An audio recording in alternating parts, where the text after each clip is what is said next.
മന്ത്രിച്ചുകൊണ്ട് അവർക്കിടയിലേക്ക് പൊടിമണ്ണ് വലിച്ചെറിഞ്ഞ് അല്ലെങ്കിൽ മണൽത്തരികൾ വലിച്ചെറിഞ്ഞ് കണ്ണ് തിരുമ്പുന്ന സമയത്ത് അവരെ തട്ടിമാറ്റിക്കൊണ്ട് അവരുടെ ഇടയിലൂടെ റസൂലുള്ളാഹി സ്വല്ലല്ലാഹു അലൈഹി വസല്ലമ തങ്ങൾ ഇറങ്ങി വന്നിട്ട് അബൂബക്കർ സിദ്ദീഖ് റളിയല്ലാഹു അൻഹുവിനെയും കൂട്ടി സൗർ എന്ന ഹിറാ ഗുഹയിൽ സൗർ ഗുഹയിൽ 3 ദിവസത്തോളം താമസിച്ച് അവിടെ നിന്ന് പതുക്കെ നബിയും സഹാബത്തും നബിയും അബൂബക്കർ സിദ്ദീഖ് റളിയല്ലാഹു അൻഹും മദീനയിലേക്ക് കടന്നു വന്ന ആരംഭം ചരിത്രത്തിന്റെ താളുകൾ പരിശോധിച്ചു നോക്കിയാൽ റബീഉൽ അവ്വൽ 12-നാണ് മഹാനായ റസൂലുള്ളാഹി സ്വല്ലല്ലാഹു അലൈഹി വസല്ലം തങ്ങൾ മദീനയിലേക്ക് കടന്നു വരുന്നത്. അതൊരു തിങ്കളാഴ്ച ദിവസവും കൂടിയാണ്. നബിതങ്ങളുടെ ജീവിതത്തിലെ പ്രധാനപ്പെട്ട 2 സംഭവങ്ങൾ, ഒന്ന് റസൂലുള്ളാഹി ജനിച്ചതും മറ്റൊന്ന് നബിതങ്ങള് മദീനയിലേക്ക് കടന്നു വന്നതും മറ്റൊന്ന് നബിതങ്ങള് വഫാത്തായതും. ഇത് 3ഉം ഉള്ളത് നടക്കുന്നത് റബീഉൽ അവ്വൽ 12-നാണ് എന്നുള്ളത് അള്ളാഹുവിന്റെ റസൂലിന് അള്ളാഹു നൽകിയ മഹത്തായ ഒരു നിഅമത്താണ്. അങ്ങനെ മദീനയിലേക്ക് നബിതങ്ങൾ റബീഉൽ അവ്വൽ 12 ഒരു തിങ്കളാഴ്ച ദിവസം കടന്നു വരുമ്പോൾ മദീനക്കാരായ ആളുകൾ നേരത്തെ നബി സല്ലല്ലാഹു അലൈഹി വസല്ലമ തങ്ങളെ സ്വീകരിക്കാൻ വേണ്ടി ഒരുങ്ങിയിരുന്നു എന്നും അവർ നബിതങ്ങൾ വരുന്നുണ്ടോ അല്ലെങ്കിൽ നബിതങ്ങൾ കടന്നു വരുന്നുണ്ടോ എന്നറിയാൻ വേണ്ടി നബിതങ്ങൾ ഏകദേശം അടുത്ത് മക്കയിൽ നിന്ന് പുറപ്പെട്ട വിവരം അറിഞ്ഞതിന് ശേഷം നബിതങ്ങൾ ഏകദേശം അടുത്തെത്തിയിട്ടുണ്ട് എന്ന് മനസ്സിലാക്കിയ മദീനക്കാർ നബിതങ്ങളെ കാത്തിരുന്നുകൊണ്ട് നബിതങ്ങളെ സ്വീകരിക്കാൻ വേണ്ടി വളരെ ആവേശപൂർവ്വം കാത്തിരിക്കുകയും ദിവസങ്ങളോളം ഈത്തപ്പനയുടെ മുകളിൽ ഊഴം വെച്ച് കയറി നിന്നുകൊണ്ട് മഹാനായ റസൂലുള്ളാഹി സ്വല്ലല്ലാഹു അലൈഹി വസല്ലം തങ്ങളെ പ്രതീക്ഷിക്കുകയും ചെയ്തു. ഇങ്ങനെ പ്രതീക്ഷിച്ചുകൊണ്ട് നബിതങ്ങൾ മദീനയിലേക്ക് കടന്നു വരുന്നത് മദീനക്കാരായ അൻസാരികളായ ആളുകൾ ആഘോഷപൂർവം കൊണ്ടാടുകയാണ്. മദീനയിലേക്ക് കടന്നു വന്ന അന്നത്തെ മദീനയിലുണ്ടായിരുന്ന ജൂതന്മാര് പോലും അവര് അത്ഭുത പരതന്ത്രരായി നോക്കി നിൽക്കേണ്ടി വന്നു എന്നാണ് ചരിത്രം സാക്ഷ്യപ്പെടുത്തുന്നത്. നബിതങ്ങളുടെ ആഗമനത്തെ മദീനക്കാരായ അൻസാറുകൾ കൊണ്ടാടിയ ആഘോഷിച്ച ആ ഒരു രീതി കണ്ടിട്ട് നബിതങ്ങളുടെ നബിതങ്ങളുടെയും അബൂബക്കർ സിദ്ദീഖ് റളിയല്ലാഹു അൻഹുവിന്റെയും തലഭാഗം അല്ലെങ്കിൽ ഒരു നിഴൽവട്ടം വളരെ അകലെ നിന്ന് കാണുമ്പോഴേക്ക് ഈത്തപ്പന മുകളിൽ കയറി നിന്ന് ഊഴം വെച്ച് കയറി നിന്ന അവരൊക്കെ ആർപ്പു വിളിച്ച് സന്തോഷം കൊണ്ട് തക്ബീർ ചൊല്ലിയിട്ട് മദീന മുനവ്വറയിലെ അല്ലെങ്കിൽ മദീനയുടെ താഴ്വരയിലേക്ക് ഓടിച്ചെന്നുകൊണ്ട് ഹർഷാരവം മുഴക്കിയിട്ട് പാട്ട് പാടിക്കൊണ്ട് ദഫ് മുട്ടിക്കൊണ്ട് സന്തോഷത്തോടുകൂടി ആനയിച്ചു കൊണ്ടുവന്ന ഹബീബിന റസൂലുള്ളാഹി സ്വല്ലല്ലാഹു അലൈഹി വസല്ലം. അങ്ങനെ നബിതങ്ങൾ മദീനയിലേക്ക് എത്തി. നബിതങ്ങൾ മദീനയിലേക്ക് എത്തിയപ്പോഴാണ് മദീനക്ക് മദീന എന്നുള്ള യഥാർത്ഥ അല്ലെങ്കിൽ മദീനയുടെ പ്രത്യേകതകളൊക്കെ തുടങ്ങുന്നത് നബിതങ്ങൾ മദീനയിലേക്ക് എത്തിയതിനു ശേഷം. അതുവരെ മദീനക്ക് ഒരു പ്രത്യേകതയും ഇല്ല എന്നുള്ളത് നമുക്കെല്ലാവർക്കും അറിയാവുന്ന വസ്തുതയാണ്. മദീനക്ക് പ്രത്യേകത ഉണ്ടാവാൻ കാരണം നബിതങ്ങൾ മദീനയിലേക്ക് എത്തിയതാണ്. അതുകൊണ്ട് തന്നെ മദീനയുടെ ആദ്യത്തെ പേര് മദീന എന്നായിരുന്നില്ല എന്നാണ്. മദീനയ്ക്ക് ആദ്യമുണ്ടായിരുന്ന പേര് യസ്രിബ് എന്നാണ്. ആ പേരിൽ മദീനയെ വിളിക്കൽ പോലും ഇഷ്ടപ്പെടാത്ത അല്ലെങ്കിൽ ഏറ്റവും വെറുപ്പുള്ള ഒരു കാര്യമായിട്ട് നബി സല്ലല്ലാഹു അലൈഹി വസല്ലം തങ്ങള് പലപ്പോഴായിട്ട് സൂചിപ്പിച്ചിട്ടുണ്ട്. നബിയെ മദീനക്ക് മദീന എന്ന പേര് കൊടുത്തത് മഹാനായ റസൂലുള്ളാഹി സ്വല്ലല്ലാഹു അലൈഹി വസല്ലം തങ്ങൾ വന്നപ്പോ പരിശുദ്ധ ഖുർആനാണ് മദീനക്ക് മദീന എന്ന പേര് പറയുന്നത്. മാകാന ലി അഹ്ലിൽ മദീനത്തി എന്ന് പറഞ്ഞിട്ട് പരിശുദ്ധ ഖുർആനിലാണ് മദീന എന്നുള്ള ആ ഒരു വാക്യം ആദ്യമായിട്ട് ഉച്ചരിക്കുന്നത്. മദീന എന്ന വാക്യത്തിലൂടെ നമുക്ക് ആ പേര് തന്നെ വല്ലാത്തൊരു പ്രത്യേകതയുള്ള ഒരു പേരായിട്ട് വരും. ഒരു നാട്ടിന് എങ്ങനെയാണ് മദീന എന്ന് പറയുക? നമ്മൾ ചിന്തിക്കേണ്ട ഒരു കാര്യമാണ്. ഒരു നാട്ടിന് മദീന എന്ന് പറയണമെങ്കിൽ ആ നാട്ടിന് ഓരോ നാട്ടിനും നമ്മൾ മദീന എന്നാണ് പറയാറുള്ളത്. നമ്മളെ ചുറ്റുഭാഗത്തുള്ള നമ്മളെ നാട്ടിലുള്ള ഓരോ സ്ഥലങ്ങളും നമ്മൾ മദീന എന്ന പേര് കൂട്ടി പറയും. കോഴിക്കോടിനെ കുറിച്ച് പറയുമ്പോൾ കോഴിക്കോട്, മദീനത്തു കാലിക്കൂത്ത്, കോഴിക്കോട് പട്ടണം. അല്ലെങ്കിൽ നമ്മൾ തിരുവനന്തപുരത്തെ കുറിച്ച് പറയുമ്പോൾ, അല്ലെങ്കിൽ ബോംബെ ഡൽഹിയെ കുറിച്ച് പറയുമ്പം ഡൽഹി പട്ടണം, മദീനത്തു ഡൽഹി എന്ന രൂപത്തിലാണ് കൈകാര്യം ചെയ്യാറുള്ളത്. പക്ഷെ ഈ പരിശുദ്ധമായ റസൂലുള്ളാഹി സ്വല്ലല്ലാഹു അലൈഹി വസല്ലമ തങ്ങളുടെ നാടിനെ കുറിച്ച് പറയുമ്പോൾ അത് മദീന എന്ന് മാത്രമാണ്. കാരണം നേരെ മറിച്ച് മക്കയെ കുറിച്ച് നമ്മൾ പറയുമ്പോ മക്കയ്ക്ക് ഒരുപാട് പേരുകളുണ്ട്. ഉമ്മുൽ ഖുറ എന്ന പേരിൽ മക്ക അറിയപ്പെടുന്നുണ്ട്. അതേപോലെ ബലദുൽ അമീൻ എന്ന് മക്കയെ കുറിച്ച് അറിയപ്പെടുന്നുണ്ട്. അതേപോലെ മറ്റ് പല പേരുകളിൽ ബക്ക എന്ന മക്കയെ കുറിച്ച്, ഇങ്ങനെ പല പേരുകളിലും മക്കയെ കുറിച്ച് അറിയപ്പെടുന്നുണ്ട്. എന്നാലും ഖറിയ എന്ന പേരിൽ, അല്ലെങ്കിൽ ഗ്രാമങ്ങളുടെ മാതാവ് എന്നുള്ള നിലക്ക് ഖറിയ എന്ന പേരിൽ ഒരിക്കലും മക്കയെ കുറിച്ച് പറയപ്പെടുന്നില്ല. പക്ഷെ മദീന അങ്ങനെയല്ല. മദീനയെ കുറിച്ച് നമ്മൾ പറയുന്ന സമയത്തൊക്കെ പറയുന്ന ഒരേ കാര്യം മാത്രമാണ് മദീന. അതായത് പട്ടണങ്ങളുടെ പട്ടണം, അല്ലെങ്കിൽ ആസിമത്തുൽ മദീന, പട്ടണങ്ങളുടെ പട്ടണം എന്ന പേരിലാണ് പരിശുദ്ധമായ മദീനയെ നമുക്ക് അറിയപ്പെടുന്നത്. ഇൻഷാ അല്ലാഹ് ഇന്നത്തെ ഈ ദിവസം ഞാൻ നിങ്ങൾക്ക് പരിചയപ്പെടുത്തുന്നത് പരിശുദ്ധമായ മദീനയെ കുറിച്ച്, മദീനയുടെ മഹത്വത്തെ കുറിച്ച് മഹാനായ റസൂലുള്ളാഹി സ്വല്ലല്ലാഹു അലൈഹി വസല്ലമ തങ്ങൾ പറഞ്ഞ ഒരുപാട് ഹദീസുകളിൽ നിന്ന് അല്പഭാഗങ്ങൾ മാത്രമാണ് ഇന്നത്തെ ഈ ദിവസം നമ്മൾ ഇവിടെ ചർച്ചയ്ക്കിടുന്നത്.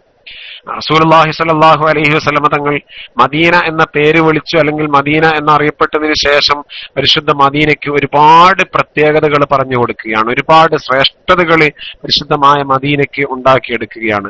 വഅൻ അബ്ദുല്ലാഹി ഇബ്നു സൈദ് റളിയല്ലാഹു അൻഹു അൻ നബി സ്വല്ലല്ലാഹു അലൈഹി വസല്ലം ഇന്ന ഇബ്രാഹീമ ഹറമ മക്കത വദഅ ലഹ വഹറംതുൽ മദീനത കമാ ഹറമ ഇബ്രാഹീമ മക്ക വദഅഉതു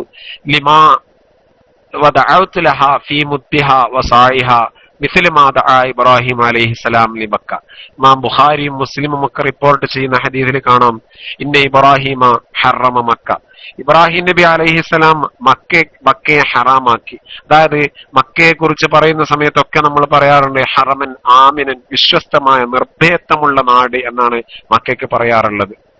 അതേ രൂപത്തിൽ തന്നെ ഞാന് ഇബ്രാഹിം നബി അലൈഹിസ്സലാം മക്കയ്ക്ക് വേണ്ടി പ്രാർത്ഥിക്കുകയും ചെയ്തിട്ടുണ്ട്. നമ്മൾ അതിനെ കുറിച്ചുള്ള ഒരു ചർച്ചകളൊക്കെ പരിശുദ്ധ കഅബാലയത്തിന്റെ കഥ പറയുന്ന കഅബാലയം എന്ന വിഷയത്തിൽ, ആ ഒരു ചർച്ചയിൽ നമ്മൾ ആ വിഷയങ്ങളൊക്കെ ഒരുപാട് ഉൾക്കൊള്ളിക്കുകയും പ്രസ്തുത കാര്യങ്ങൾ നമ്മൾ ചർച്ചയോടെ ചെയ്യുകയും ചെയ്തതാണ്.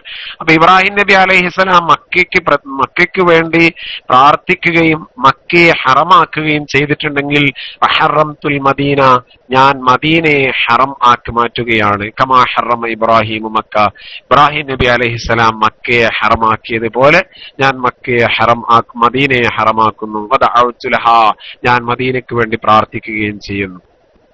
എങ്ങനെ? ഫീ മുദ്ദിഹ വസായിഹ, മദീനത്തെ മുദ്ദിലും സായിലും ഞാൻ പ്രാർത്ഥിക്കുന്നു. മിസ്ല മാ ദഅ ഇബ്രാഹിം അലൈഹിസ്സലാം ലിമക്ക, മക്കയ്ക്ക് വേണ്ടി ഇബ്രാഹിം നബി അലൈഹിസ്സലാം പ്രാർത്ഥിച്ചതുപോലെ. നമ്മൾ മനസ്സിലാക്കേണ്ടത് മഹാനായ റസൂലുള്ളാഹി സ്വല്ലല്ലാഹു അലൈഹി വസല്ലമ മദീനയ്ക്ക് വേണ്ടി നടത്തിയ പ്രാർത്ഥനകളാണ് നമ്മൾ ഇവിടെ പറഞ്ഞു വരുന്നത്. അനസ് ബിൻ മാലിക് റളിയല്ലാഹു അൻഹു റിപ്പോർട്ട് ചെയ്യുന്ന മറ്റൊരു ഹദീസ്, അല്ലാഹുമ്മ ബാരിക് ലഹും ഫീ മിക്യാലിഹിം വബാരിക് ലഹും ഫീ സാഇഹിം വമുദ്ദിഹിം, അല്ലാഹുവേ മദീനയിലുള്ള അളവ് തൂക്കങ്ങളുടെ പാത്രങ്ങളിൽ നീ ബർക്കത്ത് ചെയ്യണമേ എന്ന് റസൂലുള്ളാഹി സ്വല്ലല്ലാഹു അലൈഹി വസല്ലം തങ്ങൾ ഒരിക്കൽ പ്രാർത്ഥിക്കുകയുണ്ടായി. അതുകൊണ്ട് തന്നെ നമ്മൾ സാന്ദർഭികമായിട്ട് പറയുകയാണെങ്കിൽ, നമ്മൾ ഇനി ഹജ്ജിനോ ഉംറക്കോ ഒക്കെ പോയാൽ നമ്മളെ പർച്ചേസ് ചെയ്യാൻ, സാധനങ്ങളൊക്കെ വാങ്ങാൻ നമ്മൾ ഏറ്റവും കൂടുതൽ താല്പര്യം കാണിക്കുന്നത് മദീനയിൽ വെച്ചാണ്. എന്തുകൊണ്ടാണെന്ന് ചോദിച്ചാൽ, മദീനയിൽ വെച്ച് വാങ്ങുന്നതിന്റെ തന്നെ ഏറ്റവും വലിയ പ്രത്യേകത ആ മദീനയിലുള്ള അളവ് പാത്രങ്ങളിൽ നബി സല്ലല്ലാഹു അലൈഹി വസല്ലമ തങ്ങൾ ബർക്കത്തിന് വേണ്ടി ദുആ ചെയ്തിട്ടുണ്ട് എന്നുള്ളതാണ്. ഇപ്പൊ തമറ് വാങ്ങുകയാണെങ്കിൽ, ഇനി അതല്ല മറ്റ് വല്ല വസ്തുക്കളൊക്കെ വാങ്ങുകയാണെങ്കിൽ, മദീനയിൽ നിന്ന് വാങ്ങുന്ന വസ്തുക്കളുടെ, അല്ലെങ്കിൽ അവിടുന്ന് തൂക്കിക്കൊടുക്കുന്ന, അവിടുന്ന് അളന്നു കൊടുക്കുന്ന പാത്രങ്ങളിലും അവരുന്ന് തൂക്കിക്കൊടുക്കുന്ന ഈ അളവ് തൂക്ക പാത്രങ്ങളിലൊക്കെ നിബിതങ്ങളെ ബർക്കത്തിന് വേണ്ടി ദുആ ചെയ്തിട്ടുണ്ട് എന്ന് പറയുമ്പോൾ തീർച്ചയായും നമുക്കും അത് പ്രാവർത്തികമാക്കാവുന്നതാണ്. കാരണം മദീനയിൽ നിന്ന് എന്തെങ്കിലും, സാധാരണ നമ്മളൊക്കെ എവിടെന്നെങ്കിലൊക്കെ കുറഞ്ഞ വിലക്ക് സാധനം കിട്ടും എന്നൊക്കെ പറഞ്ഞിട്ട് ചില ആള് മക്കയിൽ നിന്നൊക്കെ നമ്മൾ വാങ്ങിച്ചുകൊണ്ടുവരാറുണ്ട്. പക്ഷേ അത്തരം ആളുകൾ തന്നെ നമ്മള് സാധാരണ ഉംറയാത്രകളൊക്കെ നമുക്കുണ്ടാവുന്ന അനുഭവങ്ങളാണത്. മക്കയിൽ നിന്ന് ആളുകൾ ഇത് കുറഞ്ഞ പൈസ കിട്ടിയതാന്ന് പറഞ്ഞിട്ട് വാങ്ങിച്ചു കൊണ്ടുവരും. അതേ സാധനം തന്നെ മദീനയിലേക്ക് എത്തിയാൽ അതിനേക്കാൾ കുറഞ്ഞ് അതിനേക്കാൾ ബർക്കത്ത് കൂടിയിട്ട് അല്ലെങ്കിൽ ക്വാണ്ടിറ്റി ഒക്കെ കൂടിയിട്ട് മദീനയിൽ നിന്ന് കിട്ടുന്നതായിട്ട് നമുക്ക് അനുഭവപ്പെടാറുണ്ട്. അത് എന്തുകൊണ്ടാണെന്ന് ചോദിച്ചാൽ അവിടുത്തെ മദീനയിലുള്ള അളവ് പാത്രങ്ങളിലും അതേപോലെ മദീനയിലുള്ള സായിലും മുത്തിലുമൊക്കെ ബർക്കത്തിന് വേണ്ടി നബി സല്ലല്ലാഹു അലൈഹി വസല്ലം തങ്ങൾ ദുആ ചെയ്തതുകൊണ്ടാണ്. മറ്റൊരു ഹദീസ് പറയുന്നത് അനസ് റളിയല്ലാഹു അൻഹു റിപ്പോർട്ട് ചെയ്യുന്ന മറ്റൊരു ഹദീസ്, അല്ലാഹുമ്മ ജഅൽ ബിൽ മദീനത്തി ളിഅഫൈ മാ ജഅൽത ബിമക്ക മിനൽ ബറകാ, അല്ലാഹുവേ മക്കയിൽ നീ ബർക്കത്ത് ചെയ്തിട്ടുണ്ട്. പരിശുദ്ധമായ മക്ക ഒരുപാട് ബർക്കത്തുള്ള ഒരുപാട് ശ്രേഷ്ഠതയുള്ള ഒരു സ്ഥലമാണ്. പക്ഷേ ഇജ്അൽ ബിൽ മദീനത്തി ളിഅഫൈ മാ ജഅൽതു ബിമക്ക, മക്കയിൽ ഉണ്ടാവുന്നതിനേക്കാൾ ഇരട്ടി ബർക്കത്ത് അള്ളാഹുവെ മദീനയിൽ നീ ഉണ്ടാക്കണമേ എന്ന് റസൂലുള്ളാഹി സ്വല്ലല്ലാഹു അലൈഹി വസല്ലം തങ്ങൾ ദുആ ചെയ്തിട്ടുണ്ട്. ആയിഷ റളിയല്ലാഹു അൻഹ വളരെ പ്രധാനപ്പെട്ട മറ്റൊരു ഹദീസ്, മദീനയെ കുറിച്ച് പറയുന്ന വളരെ പ്രധാനപ്പെട്ട ഒരു ഹദീസ്, അല്ലാഹുമ്മ ഹബ്ബബ് ഇലൈനൽ മദീന, അല്ലാഹുവേ മദീനയെ ഞങ്ങൾക്ക് നീ ഇഷ്ടപ്പെട്ടതാക്കണമേ, അല്ലാഹുവേ മദീനയെ ഞങ്ങൾക്ക് നീ ഇഷ്ടപ്പെട്ടതാക്കണമേ, കമാ ഹബ്ബബ്ത ഇലൈന മക്ക ഔ അശദ്, മക്കയോട് ഞങ്ങൾക്ക് എത്രത്തോളം ഇഷ്ടമുണ്ടോ, ഔ അശദ് അല്ലെങ്കിൽ അതിനേക്കാളേറെ, മക്കയോട് ഞങ്ങൾക്കുള്ളതിനേക്കാളേറെ ഇഷ്ടം മദീനയോട് ഞങ്ങൾക്കുണ്ടാക്കി തരണമേ എന്ന് മഹാനായ റസൂലുള്ളാഹി സ്വല്ലല്ലാഹു അലൈഹി വസല്ലം തങ്ങൾ പ്രാർത്ഥിച്ചതായിട്ട് ആയിഷ റളിയല്ലാഹു അൻഹ റിപ്പോർട്ട് ചെയ്യുന്ന ഒരു ഹദീസ്. മാത്രമല്ല വൻകല ഹമ്മഹ ഇലൽ ജുഹ്ഫ അല്ലാഹുമ്മ ബാരിക് ലനാ ഫീ മുദ്ദിനാ വസായിന. നമ്മളിവിടെ വളരെ വ്യക്തമായിട്ട് മനസ്സിലാക്കേണ്ട ഒരു കാര്യമുണ്ട്. മദീനയെ കുറിച്ച് നമ്മൾ ഇതുവരെ ചർച്ച ചെയ്ത 4 ഹദീസുകളിലും പറഞ്ഞ പ്രധാനപ്പെട്ട ഒരു കാര്യം, അല്ലാഹുമ്മ ബാരിക് ലനാ ഫീ മുദ്ദിനാ വസായിന, മദീനയിലെ മുദ്ദിലും സായിലും ബർക്കത്ത് കൊണ്ട് ദുആ ചെയ്തതായിട്ട് ഒരുപാട് ഹദീസുകളിൽ, ഇപ്പൊ 4 ഹദീസ് വായിച്ചപ്പോ 4 ഹദീസുകളിലും നമുക്കത് കാണാൻ കഴിയുന്നുണ്ട്. അപ്പൊ അതന്നെ നമുക്ക് മനസ്സിലാവേണ്ടത്. അത് മാത്രമല്ല മദീനയില് പനി ഉണ്ടാവുകയില്ല എന്നുള്ളതാണ് മദീനയുടെ ഏറ്റവും വലിയൊരു പ്രത്യേകത, ഏറ്റവും വലിയൊരു ശ്രേഷ്ഠത. അതാണ് പണ്ഡിതന്മാർ നമുക്ക് കാണിച്ചിരുന്നു. പനി, പ്ലേഗ് പോലെയുള്ള മാരകമായ അസുഖങ്ങളൊന്നും ഒരിക്കലും അപ്പൊ മദീനയിലെത്തിയിട്ട് പനിക്കുന്നുണ്ടല്ലോ, ഒരിക്കലും അങ്ങനെ സംഭവിക്കുന്നില്ല. ഒന്നുകിൽ മദീനയിൽ വരുന്നതിന് മുമ്പ് പനിയും കൊണ്ട് മദീനയിലേക്ക് എത്തുക. ഹാജിമാർക്കൊക്കെ സംഭവിക്കുന്ന ഒരു വിഷയം അങ്ങനെയാ. മദീനയിൽ വരുന്നതിന് മുമ്പ് പനി എത്തുക, മദീനയിൽ വന്നാൽ ആ പനി മാറിപ്പോവുക. അതാണ് നമ്മളൊക്കെ ഇതുവരെ കണ്ടുകൊണ്ടിരിക്കുന്ന ഒരു കാര്യം.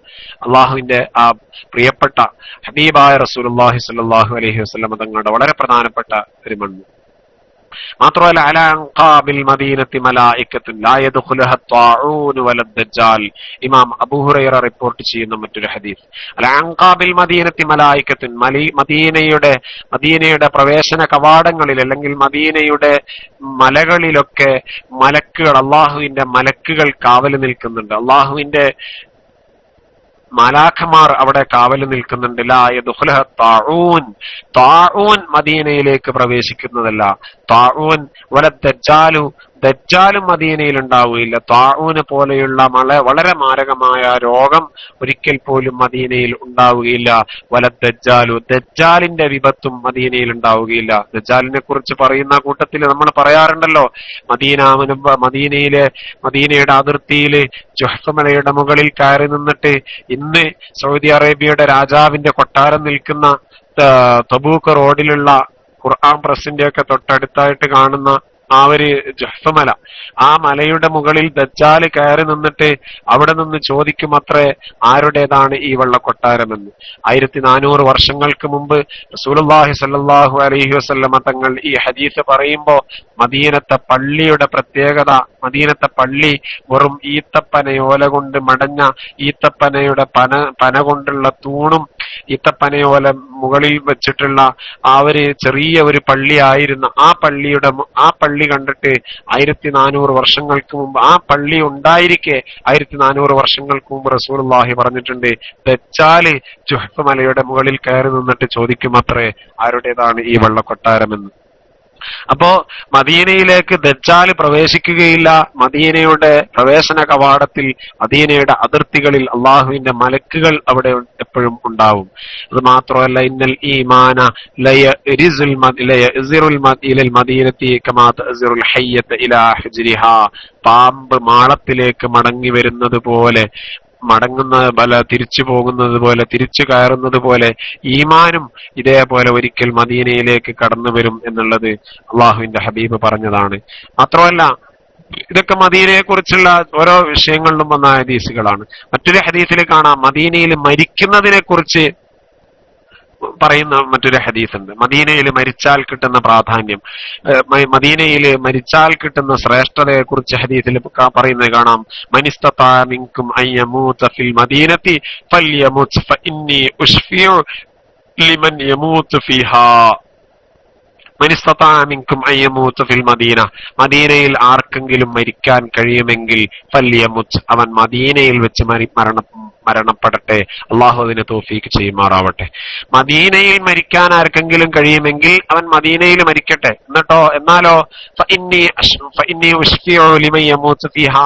മദീനയിൽ മരണപ്പെടുന്നവർക്ക് വേണ്ടി ഞാൻ ശുപാർശ പറയും, ഞാൻ അവർക്ക് വേണ്ടി സാക്ഷി പറയുമെന്ന് ഹബീബിനാ റസൂലുള്ളാഹി സ്വല്ലല്ലാഹു അലൈഹി വസല്ലം.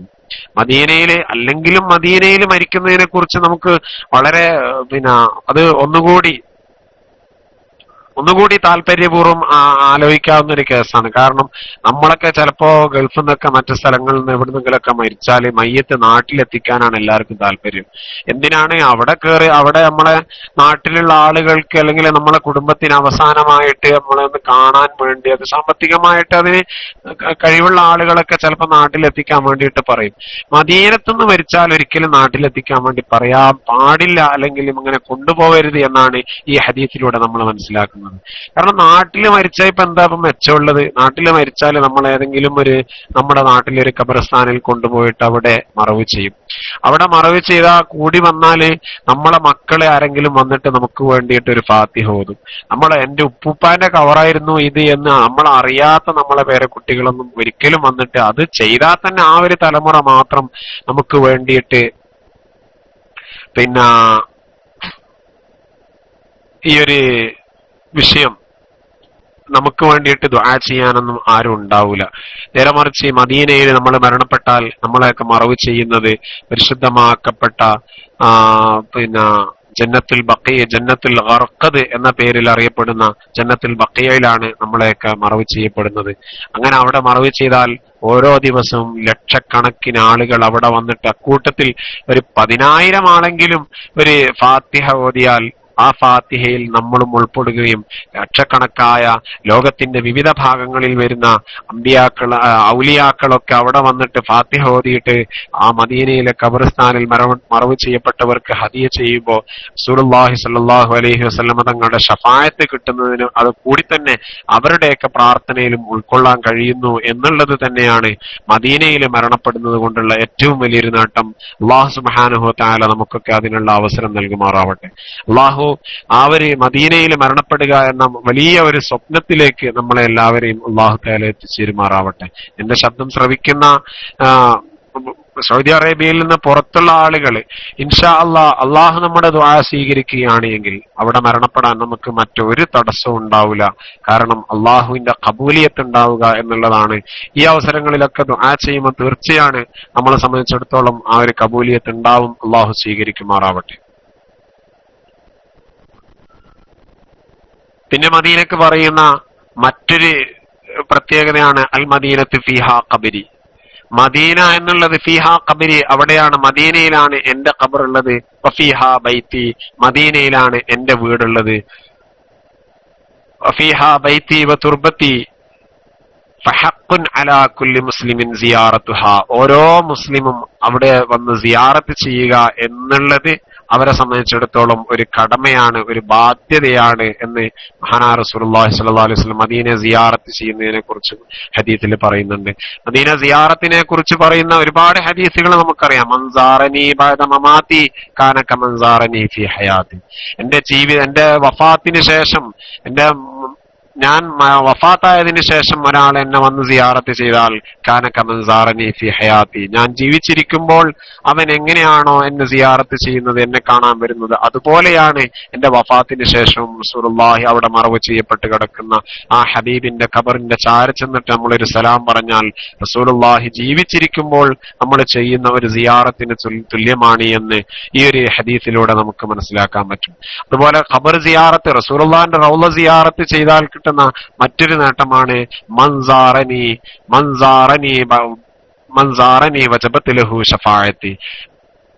എന്റെ ഖബർ ഒരാള് സിയാറത്ത് ചെയ്താൽ, എന്നെ ഒരാൾ സിയാറത്ത് ചെയ്താൽ എന്റെ ഷഫായത്ത് നാളെ പരലോകത്ത് ആളുകൾ ബുദ്ധിമുട്ടുന്ന ആ സമയത്ത്, മഹ്ശറാവൻ സഭയിൽ ആളുകൾ ബുദ്ധിമുട്ടുന്ന ആ സമയത്ത് എന്റെ ഷഫായത്ത് അവന് നിർബന്ധമാണ് എന്ന് റസൂലുള്ളാഹി സ്വല്ലല്ലാഹു അലൈഹി വസല്ലം തങ്ങൾ മറ്റൊരു ഹദീസിലൂടെ പറയുന്നുണ്ട്.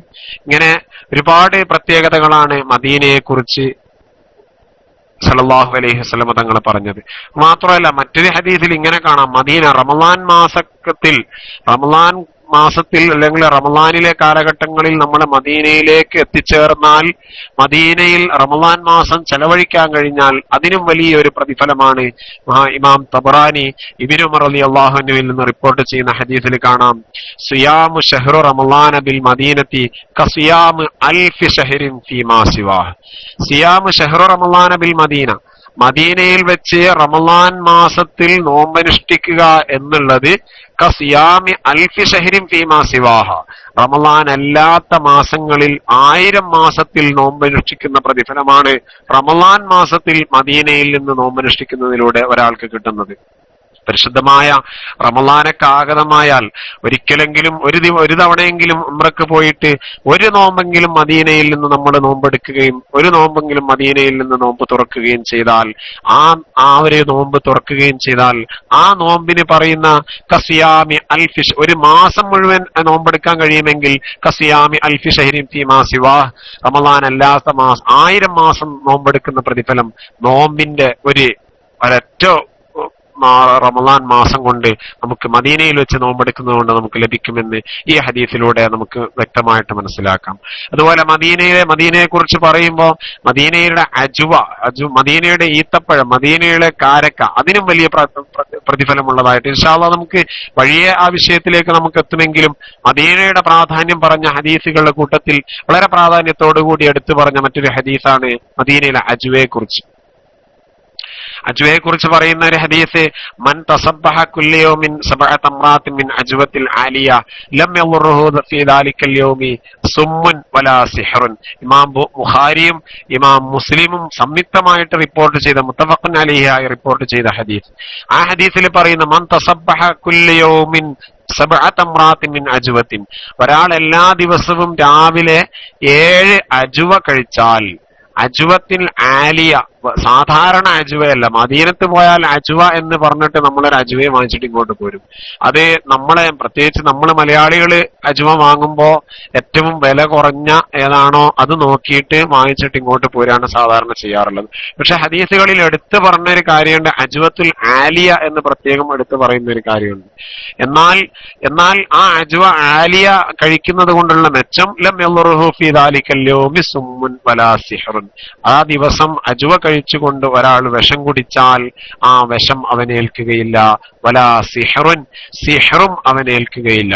അത് മാത്രമല്ല അജ്വയെ കുറിച്ചുള്ള പഠനം, ഒരുപാട് വളരെ പ്രധാനപ്പെട്ട പഠനങ്ങള് അജ്വയെ കുറിച്ച് നടന്നിട്ടുണ്ട്. ഇതിന്റെ ഇടയിൽ നമ്മള് പത്രവാർത്തയിലൊക്കെ കണ്ടതാണ്, അജ്വ എന്ന് പറഞ്ഞാൽ ഏറ്റവും വലിയ ആന്റി ക്യാൻസർ ആയിട്ട്, ക്യാൻസറിനെ പ്രതിരോധിക്കാനുള്ള ഏറ്റവും നല്ല ഒരു മരുന്നായിട്ട് ഡോക്ടർമാര് പ്രൊവൈഡ് ചെയ്യുന്ന ഒരു മരുന്ന് നമ്മുടെ പരിശുദ്ധ മദീനയിലുള്ള അജ്വ കാരക്കയാണ്. അജ്വ വലിയ ശ്രേഷ്ഠതയാണ് പറയപ്പെടുന്നത്, ആന്റി ക്യാൻസറാണ്.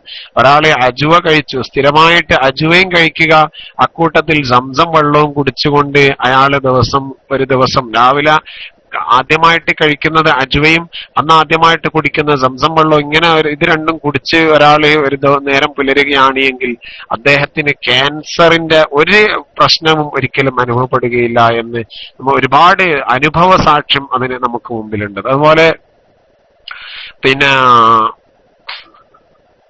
ക്യാൻസർ ഇല്ലാത്ത ആളുകൾ അങ്ങനെ കൂടി കഴിക്കുകയാണെങ്കിൽ അവരുടെ രോഗത്തിനും വലിയ ഒരു വ്യത്യാസങ്ങളൊക്കെ, അതായത് അവർക്ക് രോഗം പ്രതിരോധ ശേഷി, ക്യാൻസറിന് ആന്റി ക്യാൻസർ എന്നുള്ള നിലക്ക് അജ്വ ആലിയ. ഈ അജ്വ ആലിയ എന്ന് പറഞ്ഞ നമ്മളൊരു കടയിൽ പോയി ചോദിച്ചാല് അജ്വ ആലിയ എന്ന് പറഞ്ഞാൽ ഒരിക്കലും നമുക്കത് കിട്ടിക്കൊള്ളണം എന്നില്ല. അജ്വ ആലിയ എന്ന് പറയുന്നത് മസ്ജിദ് ഖുബാഇന്റെ ഭാഗത്ത് കൃഷി ചെയ്യുന്ന വളരെ പ്രധാനപ്പെട്ട ആ ഭാഗത്തുനിന്ന് കൃഷി ചെയ്തുണ്ടാക്കുന്ന അജ്വക്കാണ് അജ്വ ആലിയ എന്ന പേരിൽ അറിയപ്പെടുന്നത്. ഇനിയാൽ 3 സൈസ് അജ്വ നമുക്ക് കാണാൻ പറ്റും. ഏറ്റവും വില കുറഞ്ഞത് ചെറിയ ഒരു അജ്വ ഉണ്ടാവും. ഇത് സാന്ദർഭികമായിട്ട് ഇത് പറഞ്ഞു തരുന്നതാണ്. കാരണം ഇതൊക്കെ നമ്മൾ എപ്പോഴും ആലോചിക്കാതെ, നമ്മളൊക്കെ പലപ്പോഴും മദീനയിൽ പോകുന്ന ആളുകളാണ്. എന്റെ ശബ്ദം ശ്രവിക്കുന്ന മുഴുവൻ ഒരുപാട് ആളുകൾക്കൊക്കെ പല സമയത്തും മദീനയിൽ പോകാൻ കഴിഞ്ഞിട്ടുണ്ട്. പലപ്പോഴും നമ്മൾ അജ്വയൊക്കെ വാങ്ങിയിട്ടുമുണ്ട്, അജ്വയൊക്കെ വാങ്ങിച്ചിട്ടുണ്ട്. പക്ഷെ അജ്വ വാങ്ങുമ്പോൾ നമ്മൾ അവിടെ ശ്രദ്ധിക്കേണ്ട ഒരു കാര്യം, 3 രൂപത്തിലുള്ള അജ്വയുണ്ട്. അജ്വ ഏറ്റവും ചെറിയതുണ്ട്, കുറച്ചുകൂടി വലുപ്പമുള്ളതുണ്ട്, കുറച്ച് നല്ല വലുപ്പമുള്ളതുണ്ട്. അപ്പൊ നമ്മൾ പ്രത്യേകിച്ച് കടക്കാരോട് പറയേണ്ടത്, കടക്കാരോട് എന്ന് പറയുമ്പോൾ അവിടെ ഒന്ന് ആലോചിച്ച് ചെയ്യേണ്ടത്, മദീനത്തെ തമ്ര കച്ചവടക്കാരും കേൾക്കുന്നുണ്ടോ എന്ന് അറിയില്ല, എന്നാലും ഞാൻ പറയാണ്, മലയാളികളുടെ പീടികന്ന് നമ്മൾ പോയിട്ട് അജ്വ വാങ്ങാതിരിക്കുക. ആദ്യം ചെയ്യേണ്ട ഒരു കാര്യം അതാണ്. അവര് നമ്മളെ പറഞ്ഞു പറ്റും, ഞാൻ ഇത് തന്നെയാണ് നിങ്ങൾ ഉദ്ദേശിക്കുന്നത്, ഇത് തന്നെയാണ് നിങ്ങളെ പറഞ്ഞ വലിയ അജ്വ എന്നൊക്കെ പറഞ്ഞിട്ട് നമ്മളെ അവരെന്ത് ചെയ്യും, പറഞ്ഞ് വാങ്ങിപ്പിക്കും. കാരണം അവർക്കത് വിറ്റുപോക്കാണ് അവരുടെ ആവശ്യം. അജ്വ ശരിക്കുള്ള യഥാർത്ഥത്തിലുള്ള അജ്വ നമുക്ക് എങ്ങനെ മനസ്സിലാക്കാൻ പറ്റും എന്ന് ചോദിച്ചാൽ, ഞാനൊരു ചെറിയൊരു അതിനുള്ള ഒരു രൂപം പറഞ്ഞു തരാം. നമ്മള് അജ്വ ഒരു കടയിൽ പോയിട്ട് അവിടുന്ന് അജ്വ ഈത്തപ്പഴം എടുത്തിട്ട് അതൊന്ന് പൊളിച്ചു നോക്കുക. പൊളിച്ചു നോക്കിയാൽ, സാധാരണ നമ്മൾ ഏത് ഈത്തപ്പഴം എടുത്ത് പൊളിച്ചു നോക്കിയാലും അതിനകത്ത് ആ കുരു ഉള്ള ഭാഗത്ത് വെള്ള കളറാണ് കാണാൻ കഴിയും. എന്റെ ശബ്ദം കേൾക്കുന്നുണ്ടല്ലോ അല്ലെ?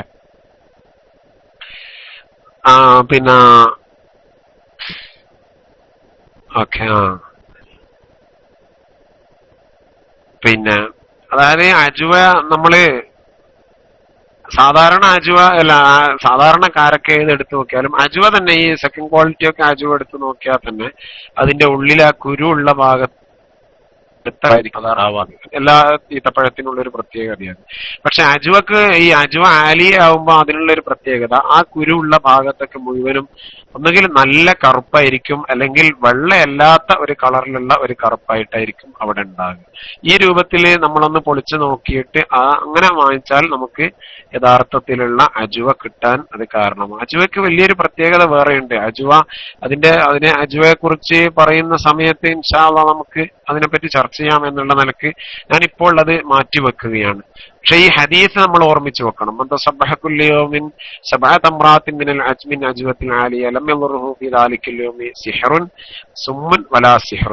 വിഷമോ സിഹറോ ഏൽക്കുകയില്ല എന്നുള്ളത്.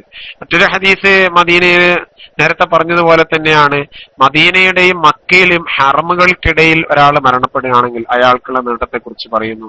മൻ മാത ഫീ ഇഹ്ദൽ ഹറമൈനി ഇസ്തൗജബത് ശഫാഅതി വജായൗമ ആമിനീൻ. മൻ മാത ഫീ ഇഹ്ദൽ ഹറമൈനി, രണ്ടാലൊരു ഹറമുകൾക്കിടയിൽ ഒരാൾ മരണപ്പെട്ടാൽ ഇസ്തൗജബ ഷഫായത്തി, എന്റെ ഷഫായത്ത് അവർക്ക് നിർബന്ധമാണ്. മക്കയിലും മദീനയിലും ഹറമുകൾക്കിടയിൽ വെച്ച് ഒരാൾക്ക് മരിക്കാൻ കഴിഞ്ഞാൽ അയാൾക്ക് എന്റെ ഷഫായത്ത് നിർബന്ധമാണ്. വജാഅ യൗമുൽ ഖിയാമത്തി ആമിനീന, അവര് ഖിയാമത്ത് നാളിൽ നിർഭയന്മാരായിട്ടായിരിക്കും വരിക എന്ന് മഹാനായ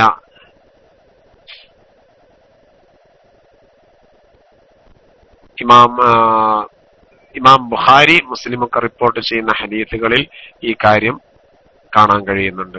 അതുപോലെ മറ്റൊരു ഹദീസ്, മദീനയെ കുറിച്ച് പറയുന്ന മറ്റൊരു ഹദീസ്, ഇബ്നു നജ്ജാർ റളിയല്ലാഹു അൻഹു റിപ്പോർട്ട് ചെയ്യുന്ന ഒരു ഹദീസ്, ഖുബാറുൽ മദീനത്തി ശിഫാഉ മിനൽ ജുസാം എന്ന് കാണാം.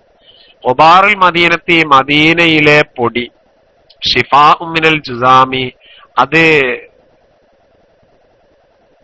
വെള്ളപ്പാണ്ട് പോലെയുള്ള രോഗങ്ങളിൽ നിന്ന് ശിഫയാണ് എന്ന് കാണാം. മദീനയിലുള്ള പൊടി, അത് നേരത്തെ നമ്മളിവിടെ റൗളയിൽ നിന്ന് കൊണ്ടുവന്ന് എന്നൊക്കെ പറഞ്ഞിട്ടുള്ള ആ കലക്കി കൊടുത്ത ആ ഒരു പൊടിയല്ല ഇത് ഉദ്ദേശിക്കുന്നത്. മദീനയിലെ മണ്ണിന്റെ പൊടി. അത് പ്രത്യേകിച്ച് അത് പറയാൻ കാരണമുണ്ട്. നമ്മള് മദീനയിൽ നിന്ന് മദീന മസ്ജിദ് നബവിയിൽ നിന്ന് നേരെ മസ്ജിദ് ഖുബായിലേക്ക് പോകുന്ന വഴിയിൽ ഒരു പ്രത്യേക സ്ഥലത്ത് പോകുന്ന വഴിയിലെ ഒരു സിഗ്നലിന്റെ തൊട്ടടുത്തായിട്ട് അവിടെ പ്രത്യേകം ഒരു സ്ഥലം കല്ലൊക്കെ വെച്ച് മതില് കെട്ടിയിട്ട് വേർതിരിച്ച് മാറ്റി വരച്ചതായിട്ട് നമുക്ക് കാണാൻ കഴിയും. ആ സ്ഥലത്ത് ഒരു കുറച്ച് പൊടിമണ്ണ് കാണാൻ പറ്റും. തുർബത്ത് ഷിഫാ എന്നറിയപ്പെടുന്ന വളരെ പ്രധാനപ്പെട്ട ഒരു പൊടിയാണ് അവിടെ കാണാൻ. നമുക്ക് മദീന യാത്രയിലൊക്കെ നമുക്ക് മസ്ജിദ് ഖുബായിൽ നിന്ന് നേരെ മുമ്പോട്ട് വന്ന് ആ എക്സിറ്റിലൂടെ പുറത്ത് പിന്നെ മദീനയിലേക്ക് ആ റൗളയിലേക്ക് പോകാനുള്ള വഴിയിലൂടെ പോകുമ്പോൾ സിഗ്നൽ കഴിഞ്ഞിട്ട് ഫസ്റ്റ് വലത് ഭാഗത്ത് കാണുന്ന ആ ഭാഗത്ത് വലിയൊരു മതില് കെട്ടിയിട്ട് അതിനകത്ത് കുറച്ച് പൊടിമണ്ണ് വേറെ തന്നെ മാറ്റി വെച്ചതായിട്ടൊക്കെ കാണാൻ പറ്റും. ആ മണ്ണിനെ കുറിച്ചാണ് പറഞ്ഞത് എന്ന് നമുക്ക് അവിടുന്ന് മനസ്സിലാക്കിയെടുക്കാൻ പറ്റും. ആ മണ്ണിനെ കുറിച്ച് മദീനക്കാർക്കിടയിലുള്ള ഒരു സംസാരം തന്നെ തുർബത്ത് ഷിഫാഇ എന്നാണ്. അതുകൊണ്ടായിരിക്കാം ഇങ്ങനെ ഹദീസ് എന്ന് സാന്ദർഭികമായിട്ട് നമുക്ക് മനസ്സിലായി. ഏതായാലും മദീനയിലെ പൊടിക്ക് പോലും വളരെ പ്രത്യേകതയുണ്ട് എന്നറിയുമ്പം ആ ഹറമിനെ ബഹുമാനിച്ചുകൊണ്ട് ആ ഹറമിനെ സ്നേഹിച്ചുകൊണ്ട് മദീനയിലേക്ക് കടന്നു ചെല്ലാൻ, മദീനയിൽ ഇൻഷാ അല്ലാഹ് എത്തിച്ചേരാൻ അല്ലാഹു സുബ്ഹാനഹു വ തആല നമുക്കൊക്കെ തൗഫീഖ് നൽകുമാറാവട്ടെ.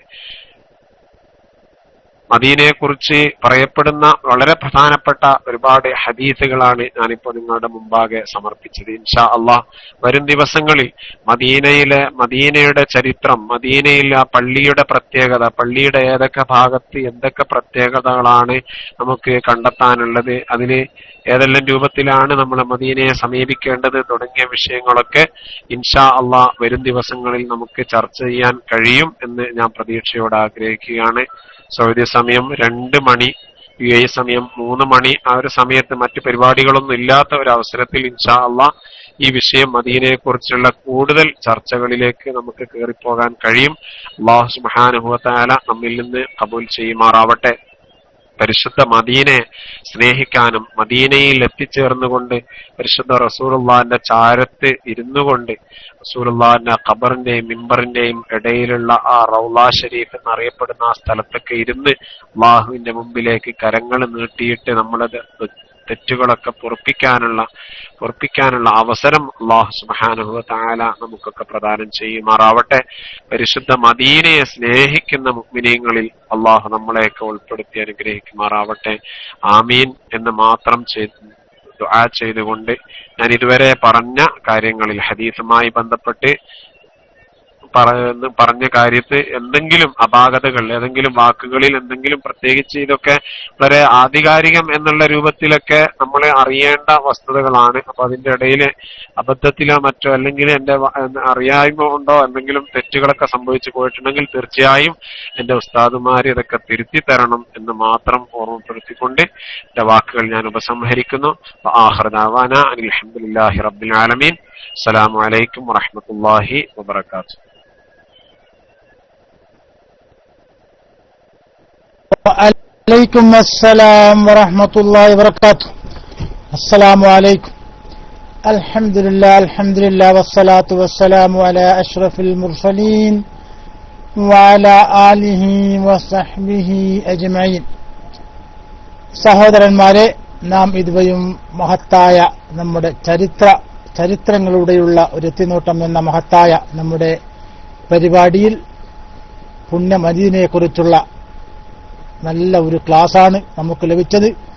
അല്ലാഹു സുബ്ഹാനഹു വ തആല നമ്മുടെ ഒത്തുചെല്ലിനെ പിരിയലിനെയും നമ്മിൽ നിന്ന് സ്വാലിഹായ അമലാക്കി സ്വീകരിക്കുമാറാകട്ടെ. അതുപോലെ തന്നെ നമുക്ക് വേണ്ടി ഈ ഇത്ര നേരം ക്ലാസ് എടുത്തത് നമ്മുടെ ഉസ്താദ് അവർകൾക്ക് കാഫില ബുറൈദ എന്ന ഐഡിയിലുള്ള നമ്മുടെ ഉസ്താദ് അവർകൾക്ക് അല്ലാഹു ആഫിയത്തോടെയുള്ള ദീർഘായുസ് പ്രദാനം ചെയ്യുമാറാകട്ടെ. ഇനിയും ധാരാളം ക്ലാസുകളുമായി ഉസ്താദ് അവർകൾ നമ്മുടെയൊക്കെ എത്തും. അല്ലാഹു സുബ്ഹാനഹു വ തആല ആ ഉസ്താദ് അവർകളിൽ നിന്ന് സ്വാലിഹായ അമലാക്ക് സ്വീകരിച്ച് നാളെ ആഖിറത്തിൽ ഉപകരിക്കുന്ന ഒരു സൽക്രമമാക്കി അല്ലാഹു സുബ്ഹാനഹു വ തആല നമ്മുടെ ഉസ്താദ് അവർകളിൽ നിന്നും നമ്മിൽ നിന്നും സ്വീകരിക്കുമാറാകട്ടെ. സഹോദരന്മാരെ, ഇത് ഈ പരിപാടി ആദ്യമായിട്ട് തുടങ്ങിയൊന്നുമല്ല. ഇതിന് മുമ്പേ തുടർന്ന് വന്ന ഒരു മഹത്തായ പരിപാടിയായിരുന്നു. ഇടയ്ക്ക് വെച്ച് ഉസ്താദ് അവർകൾക്ക് ചില ജോലി തിരക്കും ഒക്കെ ആയതുകൊണ്ട് തൽക്കാലം ഒന്ന് സ്റ്റോപ്പായി പോയതാണ്. അത് വീണ്ടും നമ്മൾ റീഓപ്പൺ ചെയ്തിരിക്കുന്നു. അൽഹംദുലില്ലാഹ്, തുടർ ദിവസങ്ങൾ നമ്മുടെ ഈ പരിപാടി ഉണ്ടായിരിക്കും. അല്ലാഹു സുബ്ഹാനഹു വ തആല ഈ സംരംഭത്തെ നമ്മിൽ നിന്ന് സ്വീകരിക്കുമാറാകട്ടെ. അതുപോലെ തന്നെ സഹോദരന്മാരെ, നാം എല്ലാവരും എല്ലാ ദിവസവും പങ്കെടുത്തുകൊണ്ട് ഇത്തരം നല്ല നല്ല കാര്യങ്ങൾ, നമുക്ക് പഠിക്കാൻ കഴിയുന്ന ഒരുപാട് നല്ല ചരിത്ര സംഭവങ്ങൾ, ചരിത്ര കഥകൾ, ചരിത്ര പശ്ചാത്തലങ്ങൾ, ഇതൊക്കെയും നമുക്ക് മനസ്സിലാക്കുവാൻ ഇത്തരം ക്ലാസുകൾ നമുക്ക് ഉപകരിക്കും. അല്ലാഹു സുബ്ഹാനഹു വ തആല നമ്മിൽ നിന്നും നാഫിയായ അമലിനെ പ്രദാനം ചെയ്തുമാറാകട്ടെ. നമ്മൾക്കൊക്കെയും അല്ലാഹു സുബ്ഹാനഹു വ തആല ഇത്തരം ചരിത്ര കഥകൾ മനസ്സിലാക്കുവാനും ആ മഹത്തായ പുണ്യ മദീനയുടെ മഹത്വം മനസ്സിലാക്കുവാനും അല്ലാഹു സുബ്ഹാനഹു വ തആല നമുക്ക് എല്ലാവർക്കും തൗഫീക്ക് നൽകുമാറാകട്ടെ. അതുപോലെ തന്നെ നമ്മുടെ ഉസ്താദ് അവർ പറഞ്ഞതുപോലെ അല്ലാഹു സുബ്ഹാനഹു വ തആല നമുക്ക് എല്ലാവർക്കും ഒരു 6 അടി മണ്ണ് ആ ജന്നത്തുൽ ബഖീൽ അല്ലാഹു സുബ്ഹാനഹു വ തആല നമുക്ക് പ്രദാനം ചെയ്യുമാറാകട്ടെ എന്ന് ആത്മാർത്ഥമായി പ്രാർത്ഥിക്കുകയാണ്. അല്ലാഹു സുബ്ഹാനഹു വ തആല നമ്മുടെ പ്രാർത്ഥന സ്വീകരിക്കുമാറാകട്ടെ. നമുക്കറിയാം, നമ്മൾ ഇങ്ങനെ ആമീൻ പറയുമ്പോൾ ഒരുപാട് നല്ല ആൾക്കാർ, മഹാന്മാരായ ആൾക്കാർ നമ്മുടെ ഈ ക്ലാസ് റൂമിൽ ആമീൻ പറയാനുണ്ടാകും. ആ ഒരൊറ്റ ഉദ്ദേശം വെച്ചുകൊണ്ടാണ് ഇത്തരം ദുആകൾ നാം നടത്തുന്നത്. അല്ലാഹു സുബ്ഹാനഹു വ തആല നമ്മുടെ ആമീനിന് ഉത്തരം ചെയ്യുമാറാകട്ടെ. എല്ലാവരുടെയും ആഗ്രഹമാണ് ആ പുണ്യ മദീനയിൽ പോകുവാനും അവിടുത്തെ റൗള ഷരീഫ് കാണുവാനും നമ്മുടെ ഹബീബുന അഷ്റഫുർ ത്വഹാ റസൂലുള്ളാഹി സ്വല്ലല്ലാഹു അലൈഹി വസല്ലം തങ്ങളുടെ ചാരത്തെത്തി അവിടുന്ന് ഒരു അസ്സലാമു അലൈക യാ റസൂലല്ലാഹ് എന്ന് പറയാനുള്ള ആഗ്രഹമില്ലാത്ത ഒരു മുഅ്മിനായ മനുഷ്യനും ഉണ്ടാവുകയില്ല. അല്ലാഹു സുബ്ഹാനഹു വ തആല എല്ലാവർക്കും പ്രദാനം ചെയ്യുമാറാകട്ടെ. അതൊരു സൗഭാഗ്യമാണ്. ആ സൗഭാഗ്യം അല്ലാഹു സുബ്ഹാനഹു വ തആല നമുക്ക് എല്ലാവർക്കും പ്രദാനം ചെയ്യുമാറാകട്ടെ. അതുപോലെ തന്നെ നമ്മുടെ അന്ത്യവിശ്രമം ആ ജന്നത്തുൽ ബഖീൽ ഒരു 6 അടി മണ്ണ് അല്ലാഹു സുബ്ഹാനഹു വ തആല നമുക്ക് എല്ലാവർക്കും പ്രദാനം ചെയ്യുമാറാകട്ടെ. കാരണം അവിടെ വിശാലമായ സ്ഥലമാണ്. ഇനിയും ഒരുപാട് ആൾക്കാർ അവിടെ വഫാത്തായാലും വെക്കാനുള്ള സ്ഥലം, അവിടെ അത്രയ്ക്കും വിശാലമായ സ്ഥലമാണ് ജന്നത്തുൽ ബഖീൽ. ആ ജന്നത്തുൽ ബഖീൽ അല്ലാഹു സുബ്ഹാനഹു വ തആല നമുക്ക് എല്ലാവർക്കും ഒരിടം, ഒരു 6 അടി മണ്ണിന്റെ ഇടം അല്ലാഹു സുബ്ഹാനഹു വ തആല നമുക്കും പ്രദാനം ചെയ്യുമാറാകട്ടെ എന്ന് ആത്മാർത്ഥമായി പ്രാർത്ഥിക്കുകയാണ്. നിങ്ങളെല്ലാവരും പ്രാർത്ഥിക്കുക. സുബ്ഹാനല്ലാഹ്, അല്ലാഹു സുബ്ഹാനഹു വ തആല നമ്മുടെ പ്രാർത്ഥനയ്ക്ക് ഉത്തരം ചെയ്യുമാറാകട്ടെ. അതുപോലെ തന്നെ നമ്മുടെ ഉസ്താദുകൾക്ക് ഈ ക്ലാസ് റൂമിന്റെ നന്ദിയും കടപ്പാടും അറിയിക്കുകയാണ്. ഇനിയും വരും ദിവസങ്ങളിൽ ഇൻഷാ അല്ലാഹ് ഈ പരിപാടി ഉണ്ടാകും എന്ന് നാം പ്രതീക്ഷിക്കുകയാണ്. അല്ലാഹു സുബ്ഹാനഹു വ തആല യാതൊരു മുടക്കവും കൂടാതെ ഈ പരിപാടി നമ്മളിലേക്ക് എത്തിക്കുമാറാകട്ടെ. കാരണം ഇതൊക്കെ നമ്മൾ വിചാരിക്കുന്നവരെ എളുപ്പമുള്ള ഒരു കാര്യമല്ല. തീർച്ചയായും ഇതിന്റെ പിന്നിൽ നമ്മുടെ ഉസ്താദുകൾക്ക് ഒരുപാട് കിതാബുകൾ പരതി ഇതിന്റെ ചരിത്ര സംഭവങ്ങളൊക്കെ എഴുതിയെടുക്കാനൊക്കെ ഒരുപാട് ടൈം ഇതിന് വേണ്ടി ചെലവഴിക്കുന്നുണ്ടാകും നമ്മുടെ ഉസ്താദുകൾ. അല്ലാഹു സുബ്ഹാനഹു വ തആല ആ ഉസ്താദുകൾ ചെലവഴിച്ചിരിക്കുന്ന ഓരോ നിമിഷത്തിനും അല്ലാഹു സുബ്ഹാനഹു വ തആല തക്കതായ പ്രതിഫലം നൽകുമാറാകട്ടെ എന്ന് ആത്മാർത്ഥമായി പ്രാർത്ഥിച്ചുകൊണ്ട് ഈ ക്ലാസ് റൂമിന്റെ നന്ദിയും കടപ്പാടും ഉസ്താദ് അവരെ അറിയിച്ചുകൊണ്ടും തൽക്കാലം ഈ പ്രോഗ്രാം ഇവിടെ ചരിത്രങ്ങളിലൂടെ നിന്നുള്ള എഴുത്തിനേട്ടം എന്നുള്ള പ്രോഗ്രാം ഇവിടെ വൈൻഡപ്പ് ചെയ്യുകയാണ്. ഇൻഷാ അല്ലാഹ് അടുത്ത പരിപാടി ഏതാനും അള്ളാഹു കബൂൽ ചെയ്യുമാറാകട്ടെ. അത് തന്നെയാണ് പറഞ്ഞു വരുന്നത്. നമ്മുടെ എല്ലാ പ്രവൃത്തിയും അള്ളാഹു സുബ്ഹാനഹു വ തആല സ്വീകരിക്കണം, എങ്കിലേ നമുക്കതുകൊണ്ട് ഗുണം ഉള്ളൂ. അള്ളാഹു സുബ്ഹാനഹു വ തആല നാഫിയായ ഇൽമിനെ നമുക്ക് എല്ലാവർക്കും പ്രദാനം ചെയ്യുമാറാകട്ടെ. സഹോദരന്മാരെ, ഇനി അടുത്ത നമ്മുടെ ലൈവ് വരാനിരിക്കുന്നത് പരിശുദ്ധ ഖുർആൻ പഠന പരിശീലന ക്ലാസ്സാണ്.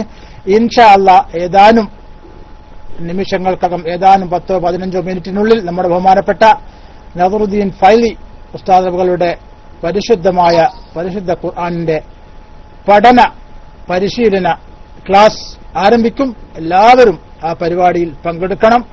നമ്മുടെ പരിശുദ്ധ ഖുർആൻ നമുക്ക് ഓതിപ്പഠിക്കാൻ ഉള്ള അസുലഭ അവസരമാണ്. ആരും ഈ അവസരം പാഴാക്കരുത്. കാരണം പരിശുദ്ധ ഖുർആൻ പഠിക്കുക എന്നുള്ളത് മഹത്തായ ഒരു കാര്യമാണ്. അല്ലാഹു സുബ്ഹാനഹു വ തആല നല്ലതിനെ തേടിക്കൊണ്ട് നല്ല നിലയിൽ ജീവിച്ചു മരിക്കുവാനുള്ള തൗഫീക്ക് നമുക്ക് എല്ലാവർക്കും പ്രദാനം ചെയ്യുമാറാകട്ടെ എന്ന് ആത്മാർത്ഥമായി പ്രാർത്ഥിക്കുകയാണ്. അതുപോലെ തന്നെ സഹോദരന്മാരെ, നമുക്കറിയാം, നമുക്ക് ഒരുപാട് ലൈവുകളും അതുപോലെ തന്നെ പല പരിപാടികളും അടുത്ത ഡേയ്സിലും ഉണ്ടാകും ഇൻഷാ അല്ലാഹ്. തുടർ ദിവസങ്ങളിൽ ഉസ്താദ് അവർക്ക് തിരക്കിൽ ദിവസങ്ങളിലൊക്കെ കാലത്തെയായിരുന്നു പരിപാടി ഉണ്ടായിരുന്നത്. ഇപ്പോ ഉസ്താദ് അവർക്ക് ചെറിയ തിരക്കുകളുണ്ട്. കാരണം നമ്മളൊക്കെയും ജോലി തിരക്കുള്ളവരാണ്. നമ്മൾ ആരും ഒരു ഫ്രീ ആയിട്ടുള്ള ഉസ്താദുമാർ ആരും നമുക്കില്ല. പലർക്കും അവരുടേതായ ജോലി മൈഷത്തിനുള്ള ഓട്ടത്തിന്റെ ഇടയിൽ വീണ് കിട്ടുന്ന ചില സമയങ്ങളാണ് നമ്മുടെ ഈ ക്ലാസ് റൂമിന് വേണ്ടി അവർ ചെലവഴിക്കുന്നത്. അല്ലാഹു സുബ്ഹാനഹു വ തആല അവരുടെ ചെറിയ ചെറിയ ശ്രമങ്ങളെ വലിയ വലിയ ശ്രമങ്ങളാക്കി നമ്മിൽ നിന്ന് സ്വീകരിച്ചുകൊണ്ട് തക്കതായ പ്രതിഫലം അല്ലാഹു സുബ്ഹാനഹു വ തആല നമുക്ക് എല്ലാവർക്കും നൽകുമാറാകട്ടെ. അതുപോലെ തന്നെ ഈ ക്ലാസ് റൂമിൽ ഇരുന്നു കൊണ്ടും അതുപോലെ തന്നെ റേഡിയോ വഴിയും കേൾക്കുന്ന ഒട്ടനവധി സഹോദരന്മാരുണ്ട്. അവർക്ക് ഒക്കെയും അല്ലാഹു സുബ്ഹാനഹു വ തആല അതിന്റെ പ്രതിഫലം നൽകുമാറാകട്ടെ. നമ്മുടെ എല്ലാ പ്രതിഫലവും ഒരുമിച്ച് കൂട്ടി നമുക്ക് നാളെ ഹിസാബ് എടുക്കുമ്പോൾ നമ്മുടെ നന്മ മുൻതൂക്കം വരുന്ന മുത്തഖിങ്ങളിൽ അല്ലാഹു സുബ്ഹാനഹു വ തആല നമ്മെ എല്ലാവരെയും ഉൾപ്പെടുത്തുമാറാകട്ടെ എന്ന് ആത്മാർത്ഥമായി പ്രാർത്ഥിക്കുകയാണ്. ഇനി ഉസ്താദുമാരെങ്കിലും ഫ്രീ ഉണ്ടെങ്കിൽ മൈക്കിലേക്ക് വന്നാൽ നമുക്ക് കുറച്ച് സമയം കൂടി ഇനി ബാക്കിയുള്ളൂ. ലൈവായിട്ട് കൊണ്ടുപോകാൻ പറ്റും. ഇനി അതല്ലെങ്കിൽ നമ്മുടെ നസ്രുദ്ദീൻ ഉസ്താദ് റെഡിയാണോ എന്നറിയില്ല, ഓൺലൈനിൽ കാണുന്നുണ്ട്. പക്ഷെ എന്നിരുന്നാലും നമുക്ക് എന്ത് വേണമെങ്കിലും ചെയ്യാവുന്നതാണ്. ആരെങ്കിലുമൊക്കെ ഫ്രീ ആയിട്ടുണ്ടെങ്കിൽ മൈക്കിലേക്ക് വരാം. അല്ലെങ്കിൽ ഇനി ഒരു 10-20 നിമിഷം കൂടി ബാക്കിയുണ്ട്. നമ്മുടെ